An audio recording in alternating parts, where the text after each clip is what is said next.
Hello and welcome again to Mayurika's nutri classes. আমি ময়ূরিকা, তোমাদের Nutri tutor.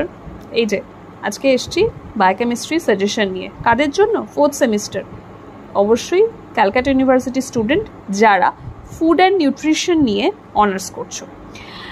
4 বছরে তাদের এই মুহূর্তের কোর্স চলছে। যাই হোক, তো শর্ট কোয়েশ্চেন্সে আমি যেগুলো এইবারের জন্য রেখেছি, যেরকম stoichiometry of glycolysis TCA, end products of glycolysis TCA, HMP shunt, gluconeogenesis, beta oxidation, কোন রিয়াকশনে কত ATP বা কত CO2 বা কত NADH কত FADH তৈরি হয় এই প্রত্যেকটা রিয়াকশনের ক্ষেত্রে, সেগুলো অবশ্যই ভালো করে পড়বে।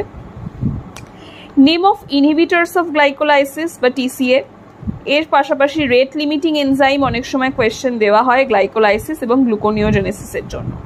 তাছাড়া এই যে নামগুলো দেখছো, কাইনেজ, অক্সিডোরিডাক্টেজ, লায়েজ, লাইগেজ, হাইড্রোলেজ, এদের সম্পর্কে অলরেডি তোমরা এখন জেনে ফেলেছো, পরিচিত হয়ে গেছো। এদের এক্সাম্পলগুলো কিন্তু প্রয়োজন। শর্ট নোট হিসেবে আমি এখানে কিছু রেখেছি, দেখতে পাচ্ছ। Substrate level phosphorylation, Cori cycle, competitive uncompetitive inhibition, role of carnitine, pyruvate dehydrogenase complex. পাশাপাশি রেখেছি, সেটাকে যদি অন্যভাবে রাখা হয়, যে oxidation of pyruvic acid to acetyl CoA. এছাড়া double and single displacement theory, এটা এনজাইম চ্যাপ্টারে রয়েছে। কোশল্যান্ড বা ফিশার্সের যে মডেলগুলো, গ্লিসারলকে যখন আমরা সাবস্ট্রেট হিসেবে ব্যবহার করে থাকি গ্লুকোনিওজেনেসিসের ক্ষেত্রে। কিছু ডিফারেন্সেস, যেমন competitive versus non competitive, enzyme versus coenzyme, coenzyme versus cofactor, beta oxidation versus omega oxidation, glycogenesis versus glycogenolysis এবং glycolysis versus gluconeogenesis. And last but not the least, আমরা চলে যাচ্ছি লং আনসারের জন্য। এখানে এনজাইমের ক্লাসিফিকেশন খুব খুব খুব ইম্পর্টেন্ট, সাবগ্রুপ এবং এক্সাম্পল সমেত। তাছাড়া থিওরি, তার সাথে সাথে factors affecting enzyme activity, glycolysis কি আদৌ গ্লুকোনিওজেনেসিসের রিভার্সাল রিয়াকশন নাকি নয়, সেটা জাস্টিফাই করো।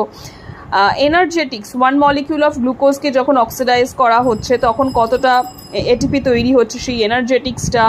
TCA cycle, regulation of glycogenesis, blood glucose level regulation. পাশাপাশি রয়েছে পামিটিক অ্যাসিড এবং ওলেইক অ্যাসিডের oxidation with structure, ketogenesis and carnitine shuttle. কিছু ভেরি শর্ট কোয়েশ্চেন্স, যেমন ব্লাড গ্লুকোজ লেভেল, ফাস্টিং এবং PP উভয়ের ক্ষেত্রেই।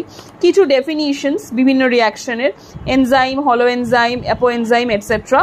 এবং এই যে কিছু প্রশ্ন তোমরা এখানে দেখতে পাচ্ছ, এগুলো অ্যাজ আ সাজেশন হিসেবে এখানে আমি রেখেছি।